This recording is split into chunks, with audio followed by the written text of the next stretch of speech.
중대부고 학생 여러분 안녕하세요. 이번에는 제2 주제 생애 발달 단계별 과학과 생애 설계에 대해서 같이 한번 학습해 보고자 합니다. 우리가 지난 시간에는 고령화 사회에 대해서 살펴봤었죠. 고령화의 원인과 특징, 그 문제점과 해결 방안에 대해서 살펴봤습니다. 이번 시간에는 생애 발달 단계별 과학과 생애 설계에 대해서 같이 한번 살펴보도록 하죠. 우선 지난 시간에 배웠었던 내용을 다시 한번 간단하게 살펴보도록 합시다. 우리가 세 가지를 살펴봤었는데요. 고령화 현상의 의미와 원인이 무엇인가를 살펴봤었습니다. 고령화 현상이라고 하는 것은 전체 인구에서 65세 이상의 인구가 차지하는 비율이 높아지는 현상을 우리가 고령화 현상이라고 한다고 했었죠. 그럼 고령화의 원인으로서는 평균 수명 연장에 따른 노인 인구의 증가, 그리고 출산율의 감소에 따른 고령 인구 비율의 증가, 이것을 우리가 고령화 현상의 원인이다라고 이야기할 수가 있었습니다. 자, 그 다음에 우리가 고령 사회의 모습에 대해서 살펴봤었어요. 경제적인 측면, 사회적인 측면, 그리고 지역적 측면으로 나누어 봤었죠. 경제적 측면에서 보자면 이른바 젊은 사람들이 줄어들음에 따라 노동 생산성이 하락하는 문제가 나타날 수 있다. 이것을 우리가 이야기했었고, 사회적인 측면에서는 여러 가지 어떤 노인 세대들의 정치적 영향력이 증대된다거나 혹은 노인 빈곤 문제가 심각한 사회 문제가 될 수 있다라고 이야기를 했었죠. 그리고 이제 지역적인 측면으로 보자면 이른바 농촌 지역의 고령화가 도시 지역의 고령화보다 더욱더 심각해질 것이다. 그런 농촌 지역의 고령화 현상에 대해서 우리가 고민해봐야 된다라고 하는 얘기를 했었습니다. 이런 고령화 문제를 해결하기 위해서는 무엇보다도 노동력 부족과 생산성 하락에 대한 대책으로서 근로자의 정년을 연장한다든지 노인 일자리를 창출하는 문제, 여성들을 적극적으로 경제 활동에 끌어들인다거나 혹은 외국인 노동자를 수입하는 문제들, 이런 부분들을 우리가 생각해 볼 수가 있었고요. 그리고 고령화 문제를 해결하기 위해서는 무엇보다도 노인들의 삶의 질을 향상시키기 위한 여러 가지 노인복지제도의 확대 등이 필요하다고 했었죠. 마지막으로는 고령화를 심화시키는 원인인, 근본적 원인인 바로 저출산 문제를 해결해야 된다.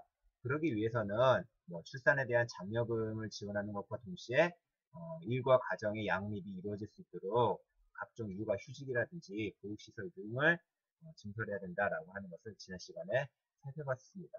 자, 그러면 이번 시간에는 두 번째 주제인 생애 발달 단계별 과학과 생애 설계에 대해서 같이 한번 살펴보도록 하죠. 생애 주기라고 하는 것이 무엇인가? 우리는 누구나 다 태어나고 시간이 지남에 따라 성장하게 되죠. 그러다가 어느 정도 시간이 지나면은 점차 노화하게 되고 결국 나중엔 죽음을 맞이하게 됩니다. 이렇게 인간이 태어나고 죽을 때까지 시간의 흐름에 따른 개인들의 삶의 변화를 단계적으로 나타낸 것, 이것이 바로 우리가 바로 생애 주기다라고 이야기를 할 수가 있겠어요. 생애 주기를 구분하는 기준이 딱히 정해져 있는 건 아닙니다만 가장 일반적으로 통용되는 것은 바로 4단계 구분이죠. 아동기, 청년기, 중장년기, 그리고 노년기를 구분하는 겁니다. 자, 보통 아동기라고 하면은 우리가 10대 때까지를 보통 아동기라고 이야기하죠. 10살 되기 전까지를 초등학교 다닐 때까지요. 그렇게 이제는 우리가 아동기라고 이야기하고 10대에서 이제 20대부터 보통 이제 한 30대까지를 우리가 보통 이제 청년기라고 이야기합니다. 자, 그리고 난 다음에 이제는 중장년기라고 하는 거는 보통 이제 하나의 가정을 꾸리고 사회에서 자리를 잡는 40대 이후부터라고 이야기를 하죠. 4, 50대를 우리가 보통 이제는 한 중장년기다라고 이야기를 하고, 노년기라고 하는 건 보통 이제는 은퇴하고 난 다음 사회적으로 봤을 때는 이른바 노동 생산성이 급격히 저하되는 65세 이후를 보통 이제는 노년기라고 이야기를 해요. 자, 이렇게 우리가 생애 주기를 아동기, 청년기, 중장년기, 노년기 또는 10대, 20대, 30대 이렇게 연령대로도 구분할 수가 있습니다. 보고 계시는 그림은 이제 조금 더 세분화한 생애 주기의 구분인데 이른바 이제는 청년기에서 중장년기에 이르는 과정을 조금 더 이제 세분화해서 표현하고 있죠.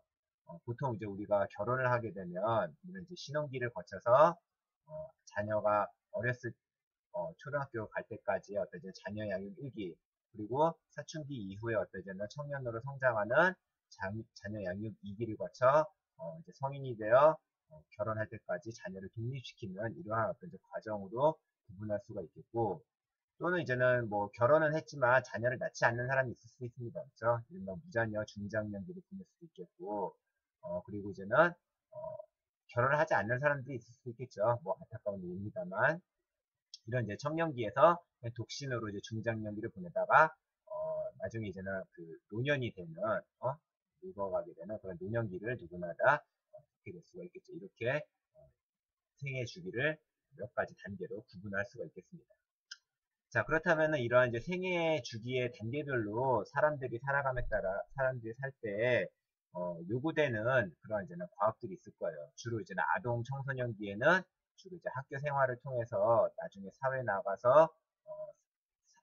나가서 살 수 있는 여러 가지 어떤 이제는 지식들, 실력들을 갖다가 연마하기를 요구를 받죠. 그러면서 무엇을 사회에서 할 것인가에 대한 진로 탐색을 해야 할 필요성이 있고요.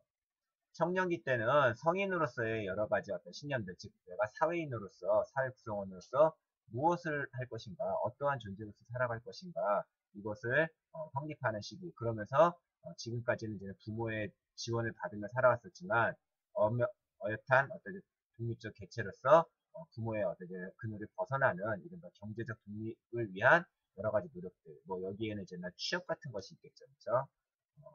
그런 어떤 경제적 독립을 위한 어떤 노력 등이 필요하게 되고, 그런 이제는 나이가 좀 더 들어서 이제 중장년기에는 아직 이제는 그 독립하지 못한 어떤 어린 자녀를 갖다가 양육하는 문제들, 그리고 가족이 함께 살 수 있는 터전인 주택을 마련하는 문제. 우리나라에서는 굉장히 주택 마련 문제가 좀 심각하죠. 굉장히 주택 가격이 비싸고 그러다 보니까 주택 마련하기가 좀 쉽지 않겠고요. 그리고 이른바 이제는 노후를 대비해야 할 필요성도 있습니다. 과거에는 자녀를 키움으로써 성장한 자녀가 부모의 노후를 보장을 했었지만, 오늘날에는 그런 어떤 그 자녀들의 부모에 대한 어떤 그 노후 봉양이 잘 이루어지고 있지 않은 편이에요. 그러다 보니까 나중에 자녀를 독립시키고 나서 노후를 어떻게 살아갈 것인가 미리미리 좀 대비를 해야 되겠죠. 여러분들 아버님 세대 때가 아마 그런 어떤 첫 세대가 되겠죠. 지금의 40대 이상 50대 분들이 부모를 봉양하는 마지막 세대이면서 동시에 자녀로부터 봉양받지 않는 첫 번째 세대가 될 거라고 이야기하지 않습니까? 바로 그런 측면에서 앞으로는 중장년기에 노후 대비를 반드시 좀 우리가 해야 될 필요가 있겠다. 그리고 마지막 이제는 늙었을 때는 은퇴하고 나서 나머지 여생을 유의미하게 보낼 수 있도록 가장 기본적인 건강관리라든지, 그리고 이제 곧 다가오게 될 죽음에 대한 어떤 준비도 분명히 해야 되겠죠. 그렇죠? 생의 마지막 시간을 대비하는 그러한 어떤 요구들이 우리한테 주어지게 되겠죠. 자, 우리 이제 생애 설계 과정을 좀 살펴보면 다음과 같은 한 3단계 정도로 구분된다라고 할 수가 있겠어요. 우선 첫 번째로 자신이 추구하는 삶의 목표를 설정하는 일이 필요하죠. 그리고 두 번째로는 그 삶의 목표를 달성하기 위한 부수적인 목표들, 그리고 마지막으로는 그 목표를 달성하기 위한 구체적인 실천 방안을 마련하는 일이 필요합니다.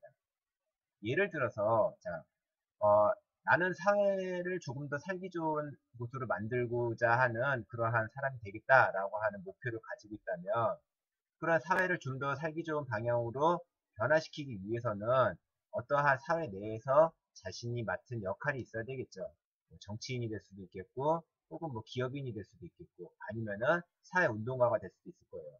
바로 그러한 자신의 목표를 달성하기 위한 하위의 목표를, 나는 정치인이 되겠다, 나는 어떤 기업 경제인이 되겠다, 아니면은 사회운동가가 되겠다 라고 하는 그러한 하위 목표를 설정한 다음, 그러한 목표를 또 실현시키기 위해서는 구체적인 이제 방법들이 필요하겠죠. 예를 들어서 뭐 사회운동가가 되겠다라고 한다면 대학에서 이러한 이제 사회학을 전공을 한 다음에 여러 가지 뭐 시민단체 등에 직접 투신해서 여러 가지 활동을 하는 구체적인 어떤 실천 방안들을 우리가 생각을 좀 해볼 수가 있겠죠. 바로 이러한 과정을 통해서 우리는 생애 설계를 할 수가 있을 겁니다. 자, 그렇다면은 생애 설계를 해야 될 때 우리가 무엇을 고려해야 되는가? 사람마다 인생이 동일하지 않기 때문에 어떤 사람들은 생략될 수도 있고 어떤 사람들은 반드시 거쳐가는 과정이 될 수도 있겠지만 흔히들 우리가 이제 보편적으로 대부분의 사람들이 겪는 어떤 일상적인 생애를 가정을 했을 때는 다음과 같은 세 가지 문제들을 좀 보편적으로 고려를 해봐야 되겠다.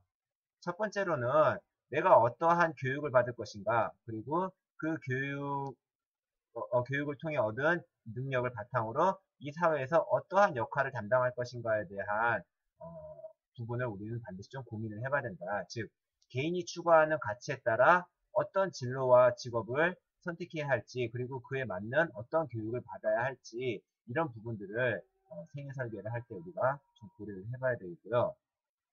두 번째로는 결혼과 출산에 관한 문제들도 우리가 반드시 좀 고민을 해봐야 되겠다. 어, 어떤 사람들은 뭐 독신의 삶을 추구하는 사람들도 있을 겁니다만 또 많은 사람들은 이른바 가족과 함께 행복한 어떤 공동체를 구성하기를 꿈꿀 수도 있겠죠. 그렇죠? 자, 그런데 결혼이라고 하는 것 또는 출산이라고 하는 것이 그냥 동화 속의 이야기, 뭐 드라마 속의 이야기처럼 단순한 어떤 과정이 아니란 말이죠.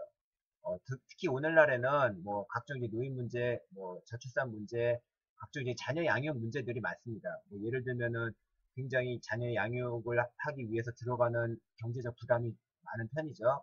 뿐만 아니라 뭐 출산을 하고 난 다음에는 경제 활동을 하기가 쉽지 않은 어떤 사회적인 장벽들이 많단 말이죠. 그렇죠? 따라서 이런 어떤 이제 결혼이라든지 출산을 하고자 한다면 이 결혼과 출산에 따른 여러 가지 부수적인 문제들을 어떻게 해결할 것인가 여기에 대한 어떤 본인들의 대비가 필요하다는 것이죠. 그런 측면에 있어서 자신의 어떤 이제 결혼에 대한 가치관이라든지 또는 출산에 대한 가치관을 명확하게 수립하고 그런 가치관을 실현시키기 위해서는 어떠한 계획, 어떠한 수단들이 필요한가 이런 어떤 그 계획들을 우리가 분명히 좀 세워야 될 겁니다. 마지막으로는 오늘날 시대를 이제 흔히 100세 시대라고 이야기해요. 앞으로 여러분들이 노인이 되었을 때는 평균 수명이 한 100세까지 늘어날 것이다. 지금 현재 이제는 뭐 78세 정도 됐는데 앞으로 이제는 시간이 지남에 따라 의학기술이 발전하고 이러한 이제 평균 수명이 늘어나게 되면 인생의 3분의 1 이상을 노인으로 살아야 된다는 거죠. 그랬을 때 그렇게 노인으로 살아가게 될 때 젊었을 때처럼 소득이 많지 않을 거란 말이죠. 그렇죠? 따라서 그 기나 긴 노후를 어떻게 대비할 것인가 은퇴 이후에 노후에 대한 대비도 분명히 좀 필요하다. 노후를 위한 자산 관리라든지 건강 관리, 각종 그긴 시간을 유의미하게 보낼 수 있는 다양한 어떤 취미 생활을 미리 마련을 하는 것들, 그리고 사회적 관계를 맺고 사회 활동에 대한 여러 가지 대비들이 우리가 필요하다라고 얘기를 할 수가 있겠죠. 자, 바로 이렇게 생애 설계를 통해서 우리는 조금 더 가치 있는 삶을 미리 준비하고 그것을 실천하는 데 보다 한 발짝 나아갈 수가 있을 것입니다.